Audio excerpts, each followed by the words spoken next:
అస్మద్గురుభ్యో నమః. శ్రీమాత్రే నమః. పరమేశ్వరుని దివ్యపదపద్మాలకు నమస్కారం చేసుకుంటూ వీడియోలోకి వెళ్ళిపోదాం. కార్తీక మాసంలో మనం చేసే పూజలకి ఎక్కువ రెట్టింపు ఫలితం ఉంటుంది. అందులో ఎటువంటి అనుమానం లేదు. మరి ఇలాంటప్పుడే మన కుటుంబంలో దారిద్ర్యం కానీ, దుస్థితి కానీ, లేనితనం కానీ ఇలాంటివి ఏదన్నా ఉంటే వాటి కోసం ఒక ప్రత్యేకమైనటువంటి పూజా విధానం ఉంది. ఆ పూజా విధానంలో మనం ఆ ప్రకారం నడుచుకున్నట్లయితే ఇంట్లో దరిద్రము, అశాంతి ఇవన్నీ తొలగిపోతాయి. ఆనందాన్ని ఇస్తాయి. ఇది స్కాంద పురాణంలో చెప్పబడినటువంటి ఒక పరిహారం అన్నమాట. ఈ పరిహారంలో మనం ఏం చేయాలంటే ఒక దీపారాధన చేయాలి. ఆ దీపారాధన ఎలా ఉండాలంటే అది లక్ష్మీ నిలయ దీపం అంటారు దాన్ని. దాన్ని లక్ష్మీ నిలయ దీపం అంటారు. దీపం ఎక్కువసేపు వెలుగుతూ ఉండాలి. అది ఎలాగా? మీరు వెండి ప్రమిద కానీ, బంగారు మీ ఇష్టం, మీ స్తోమతకు అనుకూలంగా ప్రమిద తీసుకోండి. అన్నిటికంటే శ్రేష్టమైన ప్రమిద ఏదైనా ఉంది అంటే అది మట్టి ప్రమిద మాత్రమే. మట్టి ప్రమిదలో ఒత్తులు కూడా కొంచెం బాగా భారీగా వేయాలి. అంటే ఒక గుడ్డతోటి కనుక వేసినట్లయితే ఎక్కువసేపు వెలుగుతూ ఉంటుందన్నమాట. అంటే ఈ దీపారాధన ఎక్కువసేపు వెలగాలి. ఎంతసేపు వెలగాలన్నది కూడా పూర్తిగా వీడియోలో చెప్తాను చూడండి. ఎక్కువసేపు వెలిగేలాగా తెల్ల కొత్త గుడ్డ తీసుకొని దాన్ని నలిస్తే 2 ఒత్తుల కింద చెయ్యండి. పెద్ద ఒత్తి చేసి ఒక ప్రమిద, కొంచెం పెద్ద ప్రమిద తీసుకోండి. ప్రమిదలో ఒత్తులు వేసి ఆవు నెయ్యి కానీ, నువ్వుల నూనె కానీ వేయాలి. ఖచ్చితంగా ఇంకా వేరే ఏ నూనె వేయకూడదు. ఆవు నెయ్యి అయితే శ్రేష్టం. లేదంటారా నువ్వుల నూనె, నల్ల నువ్వుల నూనె, దీపారాధన నూనె అది కానీ వేసి వెలిగించాలి. అందులో 2 ఒత్తులు వేస్తున్నాం కదా, ఆ 2 ఒత్తులు అసలు ఏ దీపారాధనకైనా మనం 2 ఒత్తులే వేస్తాం. ఒక ఒత్తి దీపం ఎప్పుడూ పెట్టం.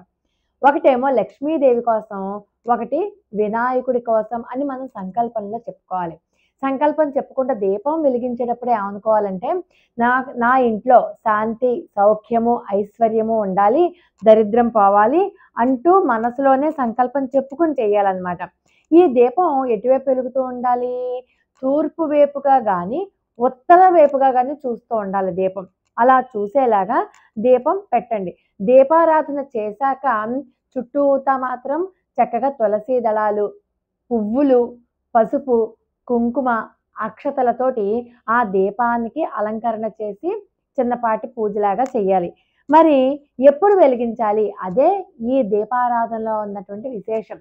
ఎప్పుడైతే మనం ఇటువంటి దీపారాధన చేసుకుంటామో ఆ దీపారాధనకు ఉన్నటువంటి ఇంకా ఏ నియమాలు అక్కర్లేదు. మీరు కేవలం దీపారాధన ఈ పద్ధతిలో వెలిగిస్తే చాలన్నమాట.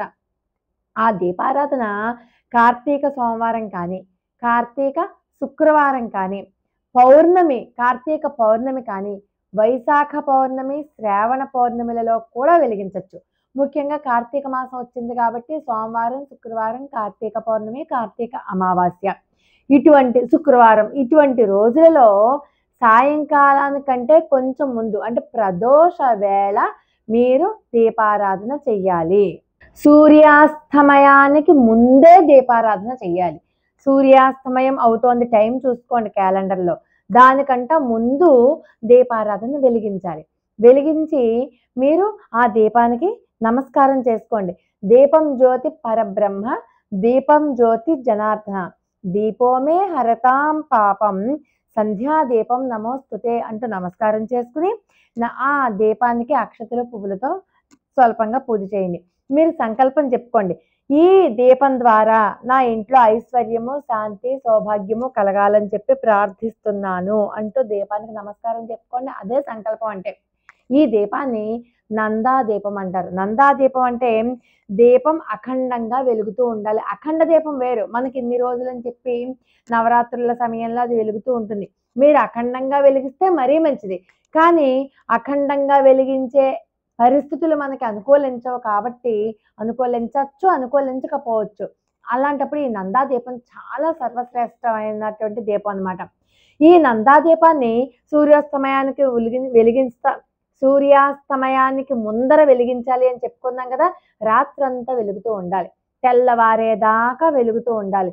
ఒకవేళ మధ్యలో ఏమైనా నూనె ఏమైనా తక్కువగా ఉంటుంది అంటే వెళ్ళి నూనె పోస్తూ ఉండాలి. అంటే మనం కూడా ఆ నందా దీపం వెలుగుతూ ఉండేలాగా శ్రద్ధ తీసుకోవాలి.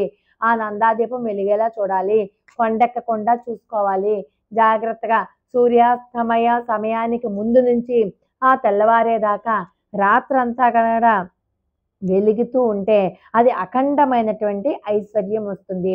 ఒకటి గుర్తుపెట్టుకోండి, ఈ నందాదీపం వెలుగుతున్నంతసేపు కూడా అమంగళకరమైన మాటలు కానీ అశుభాలు కానీ ఏమీ పలకకూడదు. పరిసరాలన్నీ కూడా శుచి శుభ్రంగా ఉండాలి. ఇంట్లో కూడా శౌచం పాటించాలి. శుచి శుభ్రత ఉండాలి. అంతేగాని కొన్ని కారణాలు అశౌచంగా ఉన్న వాళ్ళు, ఇంట్లో కలిపేసుకున్న వాళ్ళు, రకరకాల వాళ్ళు అలాంటివి పనికిరాదు. అలా ఒక్కరోజే కాబట్టి ఇంట్లో అందరికీ వీలున్నటువంటి ఆ ఒక్క రోజుని చూసుకుని చక్కగా ఆ రోజు మీరు సంకల్పం చెప్పుకొని ఈ నందా దీపాన్ని వెలిగించినట్లయితే ధనప్రాప్తి, సౌభాగ్యము, పాపాలన్నీ పోతాయి, గృహశాంతి, ఆరోగ్య వృద్ధి, ఇన్ని రకాలైనటువంటి ప్రయోజనాలు ఉన్నాయి. ఆడవాళ్ళకి సౌభాగ్యం లభిస్తుంది, దారిద్ర్యం తొలగిపోతుంది, ఐశ్వర్యం లభిస్తుంది, అధిక ఖర్చులన్నీ పోతాయి, కుటుంబ కలహాలన్నీ పోతాయి, కుటుంబంలో శాంతి సౌఖ్యం కలుగుతుంది, అనారోగ్యాలు, చీడలు, పీడలు అన్నీ కూడా ఒక్క నందాదీపం పెట్టినంత మాత్రం చేతనే మనకి లభిస్తుంది. అది కూడా ఈ కార్తీక మాసంలో. కాబట్టి ఇప్పుడు ఎందుకు చెప్తున్నాను అంటే రేపు కార్తీక సోమవారం కాబట్టి రేపు ప్రదోష వేళ అంటే ఇంకా చెప్పాలి అంటే సూర్యాస్తమయానికి కాస్త ముందుగానే దీపారాధన చేసి ఆ రోజంతా వెలిగేలా. మరి ఎక్కడ దీపారాధన చేయాలి అంటే ఎక్కడే ఉంది, మన దేవుని గది ఉంటుంది కదా, అక్కడే పార్వతీ పరమేశ్వరుల ఎదురుగుండగానే మనం లక్ష్మీదేవో పార్వతీ పరమేశ్వరుల లక్ష్మీనారాయణులు ఏ దేవుడైతే మనం కొలుస్తామో ఆ భగవంతుని ఎదురుగుండగానే చెయ్యాలి. ఆవు నెయ్యి దీపారాధన శ్రేష్టం. లేకపోతే మనం ఖచ్చితంగా నువ్వుల నూనె పెట్టాలి. ఇంకొక నూనె అంటూ దాంట్లో వాడకూడదు. ఈ నందాదీపం అంటే కేవలం వెలుగు మాత్రమే కాదు, వెలుగుతో పాటు మనకి ఇన్ని రకాలైనటువంటి గుణాలు ఇస్తుందన్నమాట ఈ నందాదీపం విషయాలు. కాబట్టి అందరూ కూడా ఒక్కరోజే కాబట్టి ఈ నందాదీపాన్ని జాగ్రత్తగా వెలిగించుకుని ఇంటిల్లిపాది కూడా సుఖ సంతోషాలు, శాంతి సౌఖ్యాలు, సౌభాగ్యము అన్నీ కలగాలని చెప్పి మనస్ఫూర్తిగా కోరుకుంటున్నాను. లోకా సమస్త సుఖినో భవంతు. మరి ఒక అద్భుతమైన వీడియోతో మళ్ళీ కలుసుకుందాం. అంతవరకు నమస్కారం.